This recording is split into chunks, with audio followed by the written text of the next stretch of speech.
Welcome back to GTA Icons, the podcast where we bring legendary characters from the Grand Theft Auto universe into one room for an unforgettable conversation. I'm your host, Leroy Moritz, and folks, today we have something truly special. A round table with not one, not two, but three absolute icons from GTA history. This is the crossover episode we never knew we needed. First up, from the West Coast streets of Los Santos, the man who brought Groove Street back to the brink. Carl, CJ Johnson from San Andreas. Yo, what's up, everyone? Glad to be here, homie. Grove Street in the house. And next, from the neon nights of the 1980s, Vice City, the one and only Tommy Vercetti, the Harwood butcher himself, the man who took over an entire city.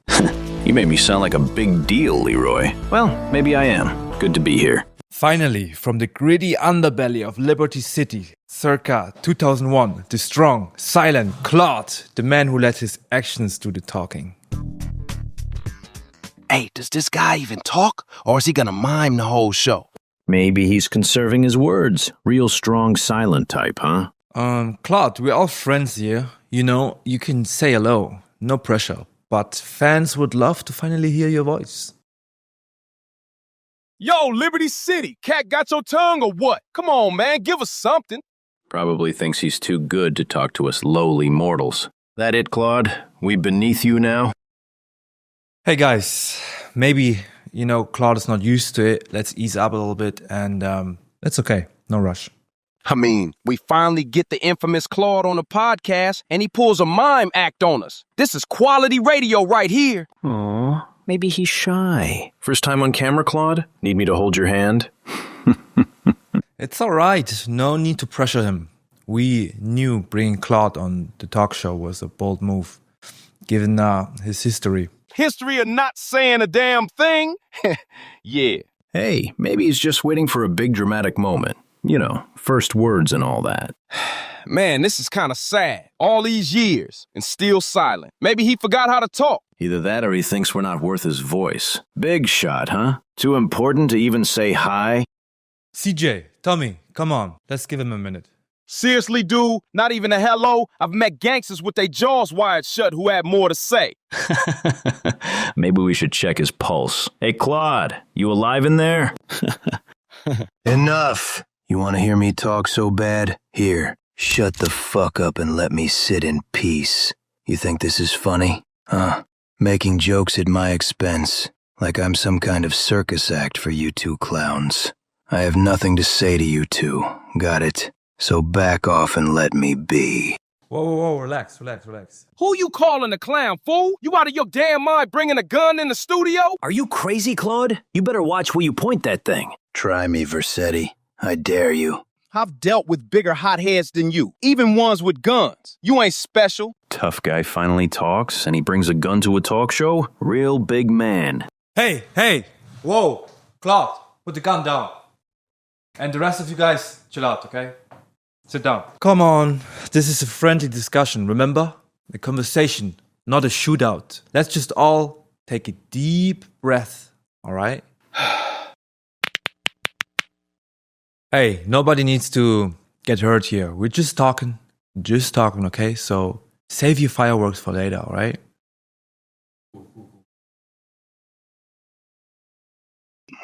Alright, we cool.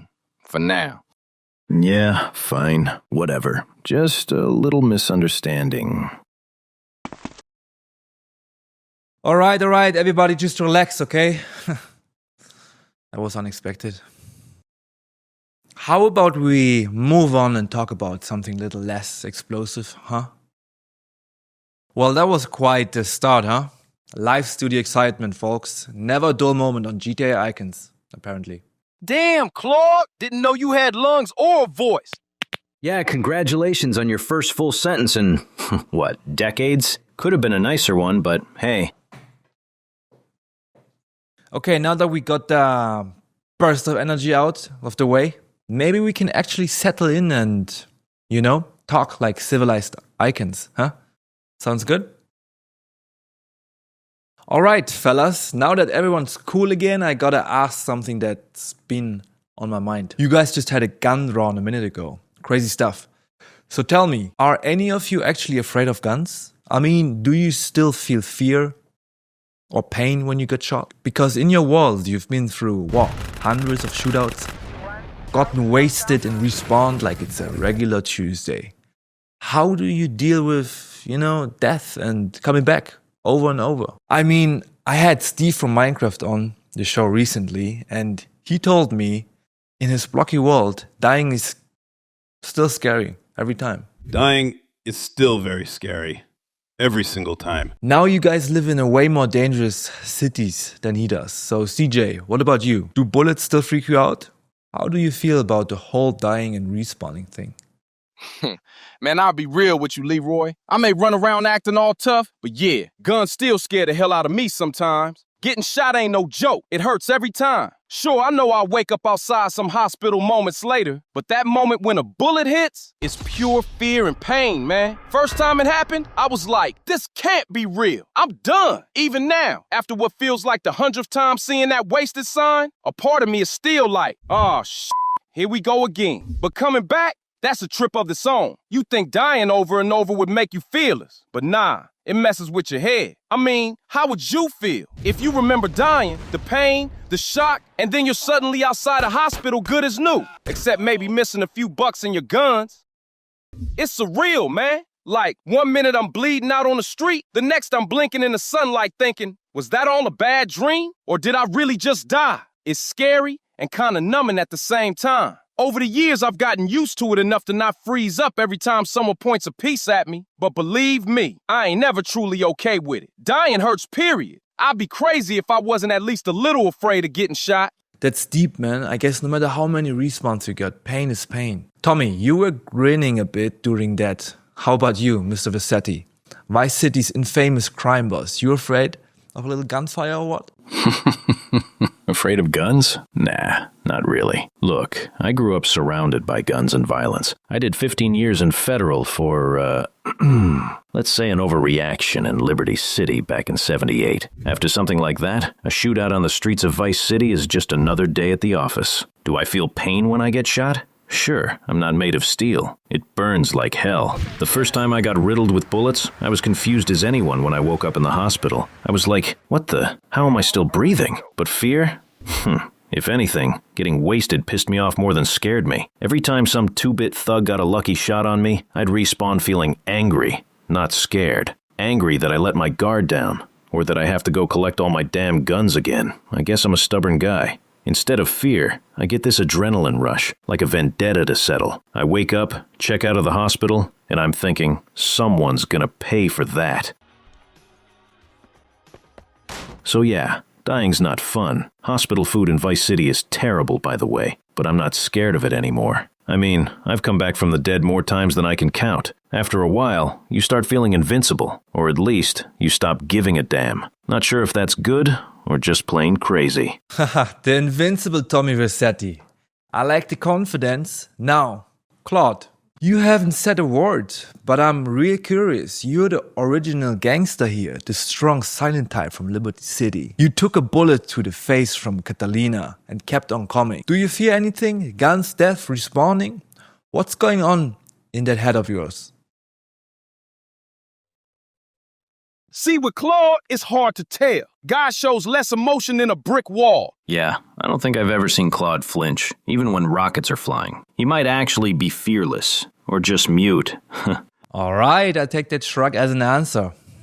If CJ feels fear and Tommy feels anger, I'd bet you Claude don't feel much at all when facing death. Maybe annoyance if anything.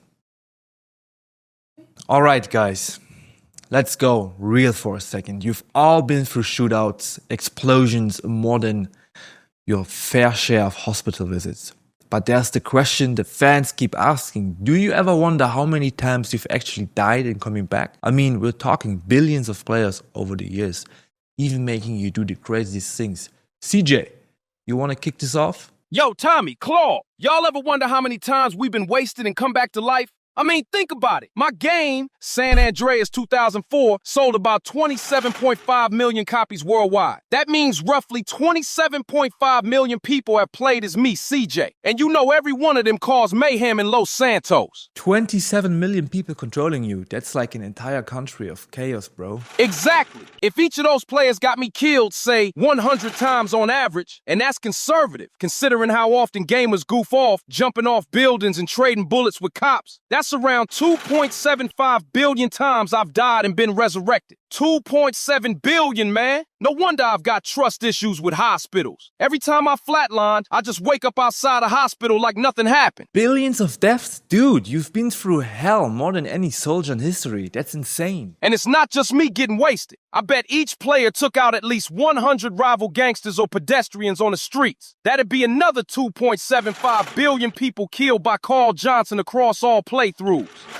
Billions of homicides, courtesy of the player controlling me. I'm basically a walking apocalypse. I don't know if I should laugh or call the UN. CJ, that's apocalyptical level stuff. Wild. That's insane, CJ. But hey, Vice City was no slouch either. My game, released 2002, sold over 17.5 million copies. So figure roughly 17 to 18 million people have run around as Tommy Vercetti, raising hell in my city. We're talking about millions of folks reenacting Scarface in my 1980s Miami-inspired town. Oh man, I already know these numbers gonna get ugly. If each of those players whacked approximately 100 people on average, that's about 1.75 billion kills attributed to yours truly. And I've probably bitten the dust almost as many times, say around 1.75 billion deaths where I got wasted and poof, woke up at the nearest hospital with a hefty medical bill and no weapons. They definitely know me by name at the Vice City hospitals by now.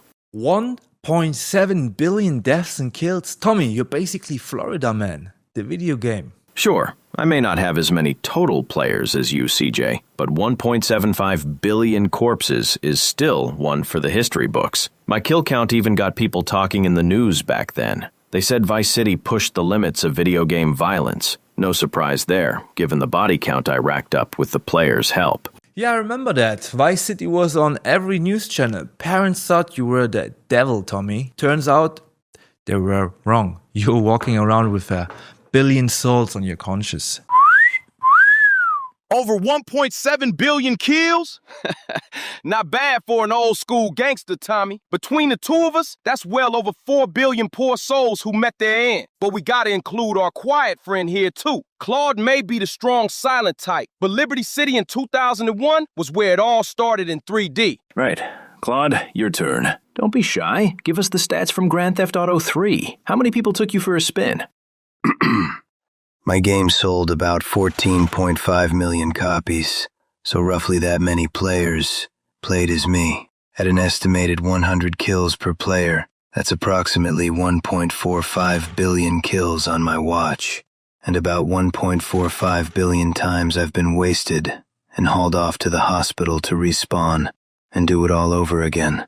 Hold up, you're telling me with that stone-cold face that you've been murdered over 1 billion times and killed just as many, and you're just fine with it? Cold comfort, I guess. Damn, Claude, you just dropped a billion-plus figure like it's nothing. And here I thought you didn't like to talk, but those numbers are no joke. Liberty City was smaller, yet you still cleared over 1.5 billion lives. Respect, man. So if we add up all our body counts, what do we get? Let's see. 2.75 billion CJs, plus 1.75 billion mine, plus 1.45 billion Claudes. That's roughly 5.95 billion kills combined. 5.9 billion. Jesus, that's basically Thanos numbers. You three are the infinity gauntlets of chaos. Nearly 6 billion people eliminated across Grand Theft Auto 3, Vice City, and San Andreas. That's like almost the entire human population on Earth wiped out. Digital mayhem style. For real, the world's population is about 8 billion today. We three have nearly matched that in kills. Talk about overpopulation control. And the three of us have died and come back a similar number of times, on the order of billions. We're basically immortal gangsters. Hospitals in our world must have some magic up their sleeves. They patch us up no matter what and send us back out ready for more carnage. I've been shot, blown up, run over, you name it. But I'm still here thanks to those respawns. What doesn't kill me just makes the game reload. Immortal Gangsters, I like that. Sounds like a Netflix series waiting to happen. It's a strange life. Die a billion times. Keep waking up like nothing happened. Cold comfort, I guess. You know, maybe we should start a support group for video game characters who have to experience death loops. Hi, I'm Tommy, and I've been killed a billion times. Haha, sign me up to moderate that meeting. First topic, how to deal with PTSD when you've been blown up by a rocket 500 times in one afternoon. Haha, right? Gamers Anonymous Respawn Edition. But seriously, it's wild to think about. We feel like tough guys, but ultimately, it's those millions of players controlling us that turned us into mass murderers and punching bags. Without them, we just be living normal, well, semi-normal criminal lives with far fewer deaths. True. With players in control, the chaos went off the charts. Some players went on absolute rampages. I've heard of folks racking up thousands of kills in our games just for fun. So honestly, assuming 100 kills per player is probably playing it safe. The real number could be even higher. Thousands of kills, just for fun? Man, gamers are ruthless. You guys must feel like lab rats in a never-ending experiment. The streets of Los Santos, Vice City, Liberty City, they've been painted red countless times. Good thing it's all pixels. And good thing we don't remember every single death. That'd be PTSD for sure. Could explain why I don't talk much. No kidding. If I had memories of a billion violent deaths, I might go mute too. That's the quote right there. Somebody put that on a t-shirt. Well, on that cheery note, here's the takeaway. We protagonists have basically been to hell and back billions of times and taken billions of poor guys with us. Death isn't so permanent when you have a quick respawn, huh? And as long as people keep playing, we'll keep coming back for more. Ain't that something? Can't wait for the next round. You sound like a guy waiting for your duty, Claude. Absolute savage. So the next time any of y'all replay one of our games, maybe pour one out for us. Every extra life and continue we burn through, we're feeling it. Well, kind of. In the end, it's all in the day's work for a GTA protagonist. Die, respawn, repeat, and rack up those kill counts. Stay safe out there, or as safe as you can in our neighborhoods. And remember, crime pays in Vice City, but hospital visits will cost you. At least the ambulance rides are free. That's the spirit, Claude. And that's a wrap, guys. Billions of deaths, billions of respawns, and 3 icons. Guys, give it up for CJ, Tommy, and Claude. It kind of puts things in perspective about how violent life is in your worlds. I mean, you guys basically live in a war zone every day. How do you even process that? Like, CJ, you sounded pretty upset thinking about the people you've killed. Tommy, you sounded almost casual. Claude, well, you said it, countless, no big deal. Let me ask you directly, how do you each feel about the killing you've done? Does it haunt you at night? Do you rationalize it, or do you maybe even enjoy it? I'll take this first. Look, man, I'm not gonna pretend I'm some innocent or that it doesn't weigh on me. I grew up in a tough neighborhood, had to fight for survival from day one. Yeah, I killed people, enemies, sometimes former friends who turned on me. Big Smoke, I mean, that was one of the hardest things I've ever had to do. We was like family, homie. When I go, everyone gonna remember my name. Big Smoke. Oh. But Smoke had gone down a path of betrayal and greed, and he left me no choice. I still felt sick to my stomach after. The truth is, a lot of the folks I put down, I felt they deserved it in the moment. They were trying to kill me or hurt my family. But all those random people, the bystanders who got caught in the crossfire or run over when I was in the chase, I try not to think about it. But sometimes I see their faces in my dreams. It ain't like I know their names, but I do have some conscience about it. There were times, especially early on, I questioned what I was doing. I remember after one bad shootout, I just sat on the sidewalk watching the ambulances take away bodies, and I thought, damn, is this really me? Is this what moms would have wanted? It messes with you, man. But in my world, if you start feeling too much guilt, you're gonna hesitate, and then you dead for good. So you kind of bury it deep. You tell yourself they had it coming, or I gotta do this for my hood, for my brother, for respect. Anything to sleep at night. Do I enjoy killing? No, not at all. It's just something I had to do to survive and protect the people I care about. And yeah, to build a rep. I'll admit though, sometimes when a really bad dude went down, like that traitor Ryder or Tenpenny the corrupt cop, I felt a grim sense of justice, maybe even satisfaction. But it ain't something I'm proud of. I carry every death with me, even if I don't show it. That's heavy, CJ. You show a lot of heart, man. How about you, Tommy? You seem a little less, let's say, conflicted. Remorse, huh? Look, I didn't get to the top of Vice City by being a saint. I was trained by the streets and the Forelli family to be a survivor, a winner. In that life, you eliminate the other guy before he eliminates you. Simple as that. So do I feel bad for the people I've killed? Most of them? No. The way I see it, anyone who came at me knew the score. They knew the risks. You don't try to muscle in on Tommy Vercetti's turf and expect to live long. Those cartel hitmen, rival gangsters, that backstabber Lance, even my old boss, Sonny, they made their choices. Just wanted to piss you off before I kill you. Let's go! You picked the wrong side, Lance. I gave some of them chances to walk away. They didn't take it, so I don't lose sleep over them. Did I enjoy it? Sometimes, yeah. I'll be real with you. There were moments it was kill or be killed, and I felt a rush taking someone out before they got me.